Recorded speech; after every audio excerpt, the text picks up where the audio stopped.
All right. Hey, everyone, it's Leanne Bridges here, and I'm a transformation coach and a writer and international speaker. And I'm so excited to be speaking to my son, who is an international globetrotter. He's coming from Colombia right now. So we thought it would be fun to have a conversation. And so I'll just let him introduce himself. So welcome, Kerrsen. It's so good to see you.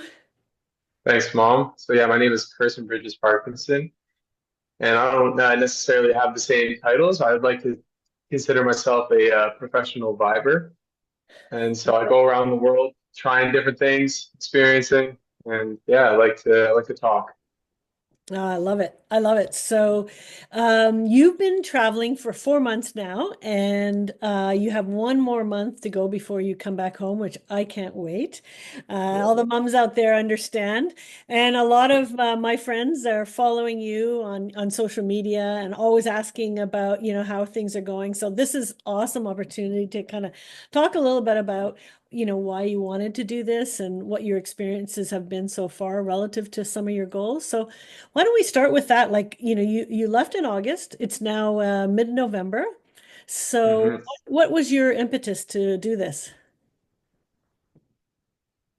Well, in a general sense, I'm always looking to experience and to grow and to learn, and I know that when I'm traveling, I'm living life on a maybe not a higher level, but more quickly in a sense. And so I'm experiencing new things. I'm meeting new people and new places every single day. And so with that, I'm gaining new, so much new experiences. And I'm realizing just the amount of multitudes that myself and life in general contain. And Mm. so, yeah, more than anything, it's really about that. How did you make that happen for yourself? Because, to travel for 5 months is quite a big endeavor and it takes a lot to get to that goal. So tell us a little bit about how you did that. Yeah, so when I got back from Europe last year, I really set out to travel again. I've got the travel bug and I just want to keep doing it. And so I was working a few different jobs trying to to kind of gain a little bit of what I had taken from traveling in the past, which is doing so many different things and not being stuck into one streamlined way of living. And so I tried three different types of jobs and saved up, had a real genuine goal in mind. And as well as that, on this trip, I've been doing volunteer work, and that has absolutely opened up my horizons in regards to more travel and realizing that like it is so accessible. If I want to do something, I can do it with ease. Yeah. So tell us a little bit about how that worked for you. You discovered it was at websites or apps or something like that, and how's it gone? So yeah, sorry. So through word of mouth more than anything, I've heard about a thing called World Packers where people are just doing volunteer exchange in exchange for a room and board. And I went on it and realized that there is so many opportunities for anyone, especially English speaking people. And so I've without any experience in the world, I've worked at a turtle rescue, basically as like a marine biologist type of thing or rescuer. And I worked as an English teacher in North Peru with underprivileged kids. And I worked at a hostel. I'm going to work at a hostel tomorrow as like a party promoter, a bartender, and like tour guide. And I haven't needed any experience for any of this. People are just looking for people who want to help out. And it's truly like helped me realize how easily I can travel, but more than anything, like how many things I love to do and how skilled I can be in so many different endeavors of the human experience. It's so cool because if you were at home, you would need so much experience to bartend or to be a tour guide or you're doing snorkeling That's tour. it. You're fishing. You're out there fishing for lobster. Yeah, You haven't had yeah, experience doing any of these things. yeah. This allowed you the opportunity to do it. It's a phenomenal. It's interesting. I see my privilege in this sense where I talk to some of the tour guides that I've been with who, let's say, in Machu Picchu, and he said that he had to go to school for like university for 4 years in order to become a tour guide with that. And I see my privilege as an English speaker being able to come into countries like this and be able to just, Mhm. you know, take advantage of the necessity here and utilize it for spreading my individual light. Yeah. Yeah, And yeah, it is different too because you're not trying to earn money to look that's after true. a family and house. You're looking just for a short period of time to for room and board and have the experience. So it's a win-win for you and for the people that bring you on board, right, into these hostels or turtle Yeah. sanctuaries or whatever. Mhm. So can you were talking to me about like I think it was yesterday or the day before all the things you were doing in one day, and you were on this like Yeah. hostel that was on stilts in the middle of the ocean kind of thing, right? It was just like Yeah. Bora Bora or something. Yeah. So I was volunteering at a hostel called Casa on el Agua, which translates to a house on the water. Mm. And it is literally that. It is a house that is in the middle of the Caribbean Sea.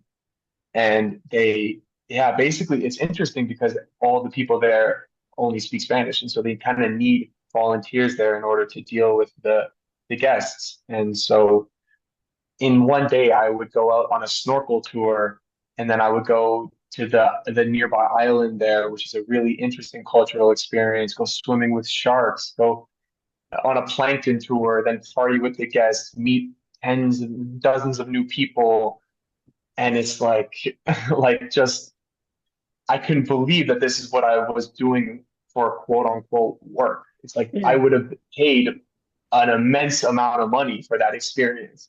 Yeah, that's when you really know it's your, you're following your passion Yeah. and you're doing that.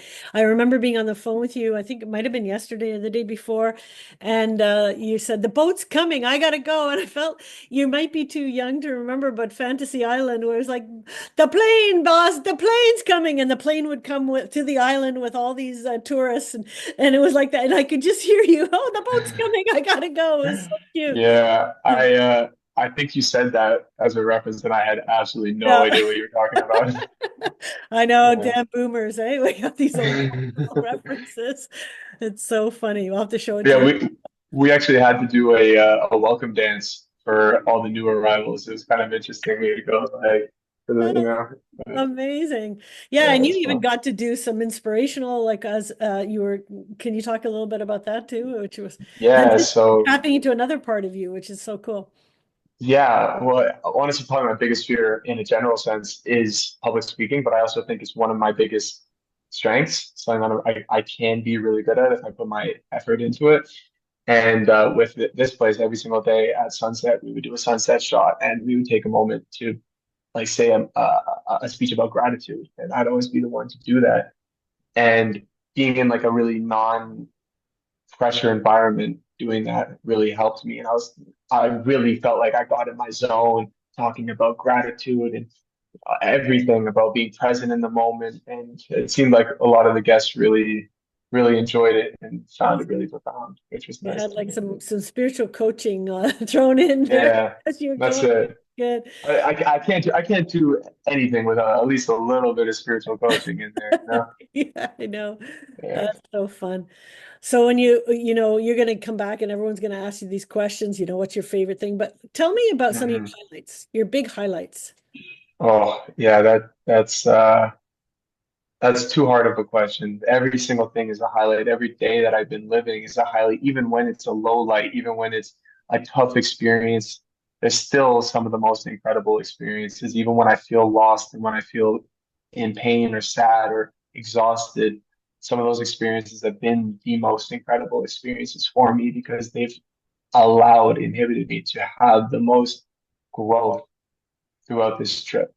Can you draw on one of them that might kind of resonate at this point? Um, yeah, so um, when I was along the Camino that I did, the hike Mm. that I did across Costa Rica, there was a couple days along there that I felt just lost. Like I didn't know what I was doing, that I was in so much physical pain.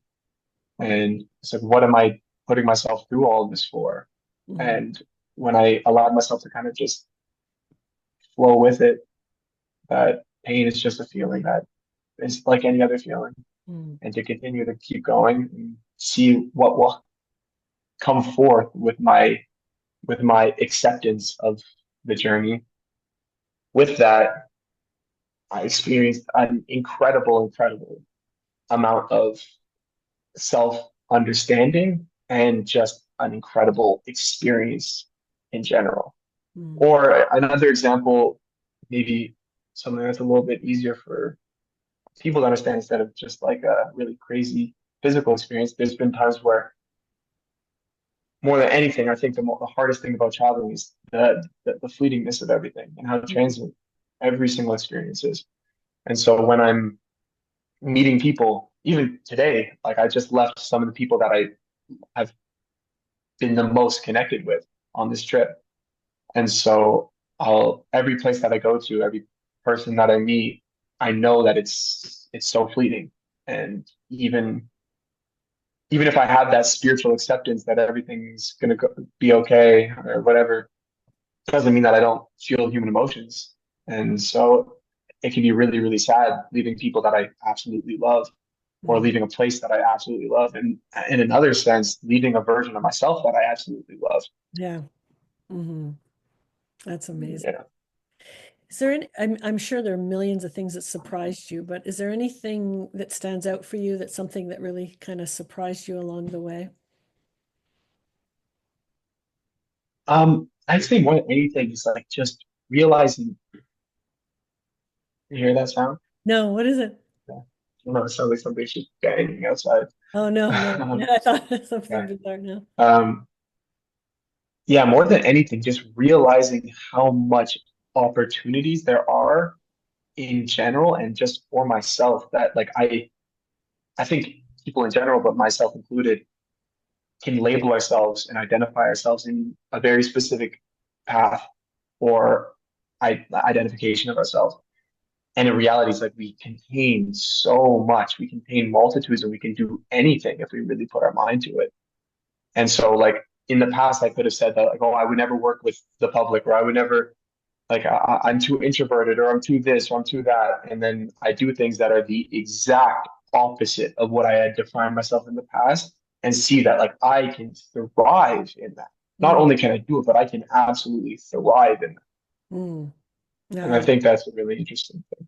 I think, yeah, and I'm trying to think of how to put it into words, but as I'm, kind of walking with you on this path from afar, it's to see that the expansiveness of life through your travels. And, you talk about travels as like a mini version of a life. So if you're traveling for two, Yeah, you're traveling for 5 months, that's like a lifetime. And in that lifetime, you experience so much that you might experience in 25 years, all condensed, meeting you've learned Spanish since you've been down there. You're speaking Spanish yeah, very you told me you're serving or waitering in English, French, and Spanish. I mean, how amazing yeah. is that, right? Again, what's one of those things can take a lifetime? All the inner work that you do, all that stuff. Like it's so cool to take that time in your life and explore and expand. And can you just talk a little bit about that idea of that metaphor of a trip being like a lifetime into itself kind of thing?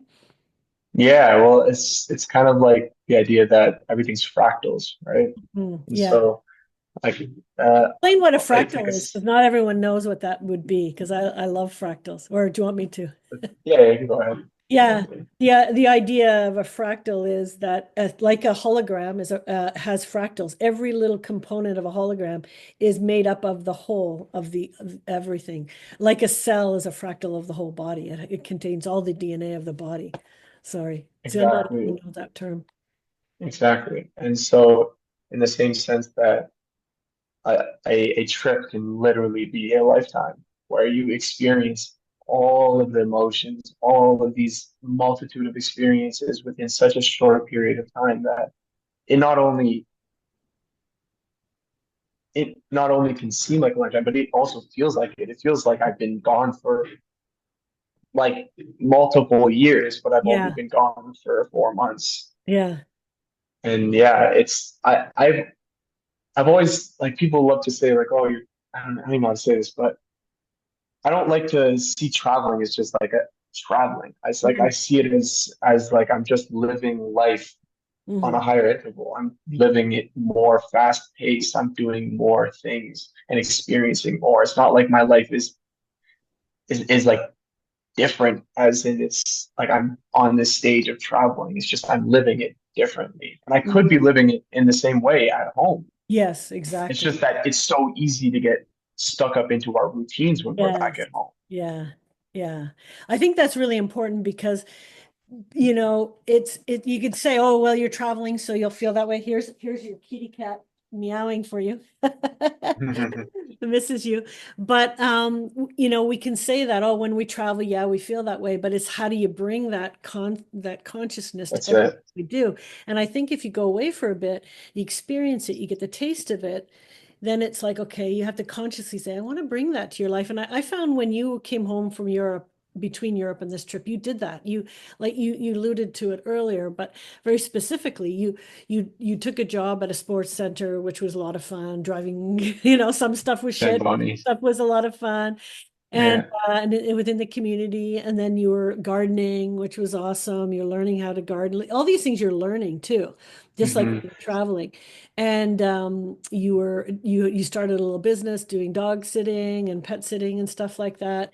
And then you learned some of the aspects of that, and then you were coaching, volunteer coaching. So you were doing all these kind of things in the same way Yeah. you're doing traveling you did when you were home, to experience life, to give back, to make money, to create abundance wherever it may be. And I think it's really inspiring, and I think people need to remind themselves that they can do it here, they can do it with no money. You had no money, you were doing that. You had Hmm. no money, and you saved money to do what you're doing. And you'll have probably no money again. You'll do, you don't have to have the time of 5 months to do it. You don't have to have Yeah. money to do it. And I think it's just to remind us that we're here to live our lives to the Yes. greatest extent. And it is easier when we travel because we disconnect. And even if we get a chance to, kind of inject that and infuse that into our life, if we would go for a week or two, just to remind ourselves, but we have to do it the other 50 weeks of the year, even if it's Yes. You're so right. 40 weeks of the year or whatever. And how to, do that, how to inspire ourselves to do that, right? And Yeah. I think, sorry, go ahead.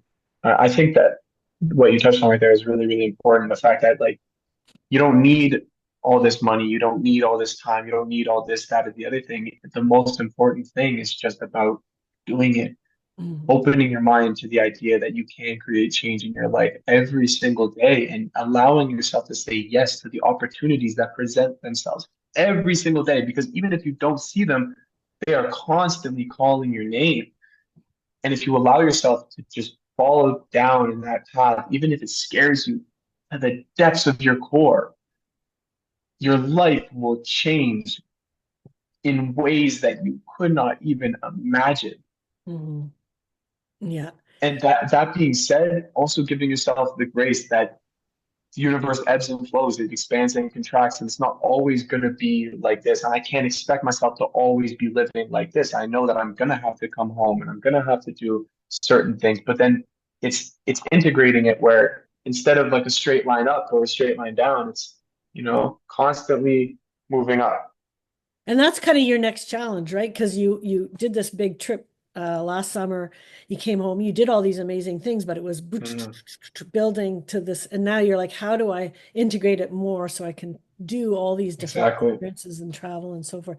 But you started small, and I think that's the thing. So people, fear stops us, doubt, fear, which are, pretty much the same thing. They're just different sides of a coin. Yeah. Fear stops us so much. And we were talking to one of your friends tonight, and it's just like, if you just start to do something that kind of pushes you out of your comfort zone, even a little bit, that you gain a bit more confidence. The more you stay in your comfort zone, the more you lose confidence to get out of it. It's like, it's really the either way. So the more you say comfort, comfort, comfort, everything becomes scary. And then as you do one little thing, so it's like fostering your Yeah. ability to get, doesn't, don't go jumping. I mean, like if tomorrow I had to jump out of a plane, I would probably have a heart attack. You could do it because you've been really Yeah. fostering that, right? But where can you push yourself and foster yourself to get out of your comfort zone a little bit each day, just a bit, and then what that confidence brings to the next, and then that expansion, right? That's it. It's all about confidence. And when you start building that confidence brick by brick, step by step, you realize just how capable you are. And it's like I heard this quote that I found really interesting. It's that human beings are so powerful that when we believe we aren't powerful, we become not powerful. Yes, Like yes, that's the curse that we've created for ourselves, the curse that is heaven sent in a sense, right? yeah. And yeah, if you're able to build that confidence that you are capable of creating anything, even just the smallest little things every single day, like just taking a different route to work or going to a different coffee shop that you've never Speaking been to to, one person at that coffee speaking shop, Yeah, exactly, doing yeah, something a little bit. And it's so interesting because when I'm traveling, I've met some people who've gone to like traveled in Montreal and stuff, right?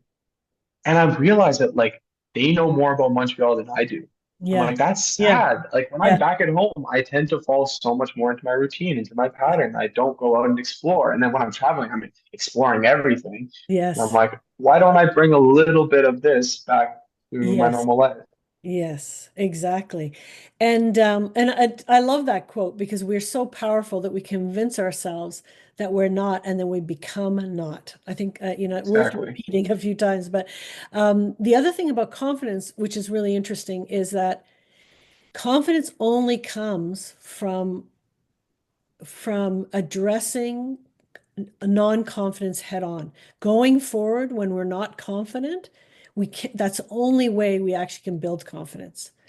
It's Hmm. because a lot of people say, okay, I'll do it when I feel confident. No, it's not that way. You have to actually not feel confident, do it anyways. That builds the muscle of confidence. And so a lot of people So don't true. that formula there. So, yeah. Yeah. And Yeah. that Well, fear is very closely related to excitement. When we feel it in our body, you notice it feels very similar. It's like, okay, panic is a different thing. Fear, excitement, then move forward, get the confidence and move further. You can do more and more and more. that's so true. It's so true. Whatever. Yeah. Yeah, when you just allow yourself to jump into an experience, which there's been many experiences along this way that, like, exactly like that. I did not have the confidence to do it. Like teaching English, I've never taught English before, and it was to all Spanish people. I don't speak Spanish, And they but didn't give you any guidelines at all. they Like didn't give me anything. no textbook, nothing. That's it. I've never bartended before. I've never done half of the things that I've done, but it's going into it like, oh, okay, I'm doing it for the plot. I'm doing it for the like I like to say the dad lore. So whatever happens, it's like I'm gonna learn from it. I'm gonna grow from it. Like what am I? It's when we have that desired outcome that it's like it needs to go a specific way. Then we create the tension behind it. If we just are like, okay, I'm gonna grow from it anyways. It doesn't matter what happens. Yeah. Then we allow ourselves to be in that experience and grow from it and have fun with it too. Yeah, exactly. And you said the word dad lore. And can you explain that? Because I think that's a great term Yeah, so dad lore is just basically the stories that you're and building like for your children. exactly the stories that I'm building for my kids. And more than anything, it's the granddad lore that I want. I want to be that granddad who has the huge beard coming down, and then he has like 20 grandkids in front of him around the fire telling the wildest stories. And Love they it. might be embellished, but honestly, with the way I'm living my life right now, I don't even think I need to embellish. I love it. That is great. Oh my God. You had to live through a lot of my mom lore, You've had to Yeah, that's it. heard You've had a stories lot many of mom times. lore. That's Yeah, it, mom lore. Yeah, and I'll be passing on to your kids, my grandkids. So looking yeah, for exactly.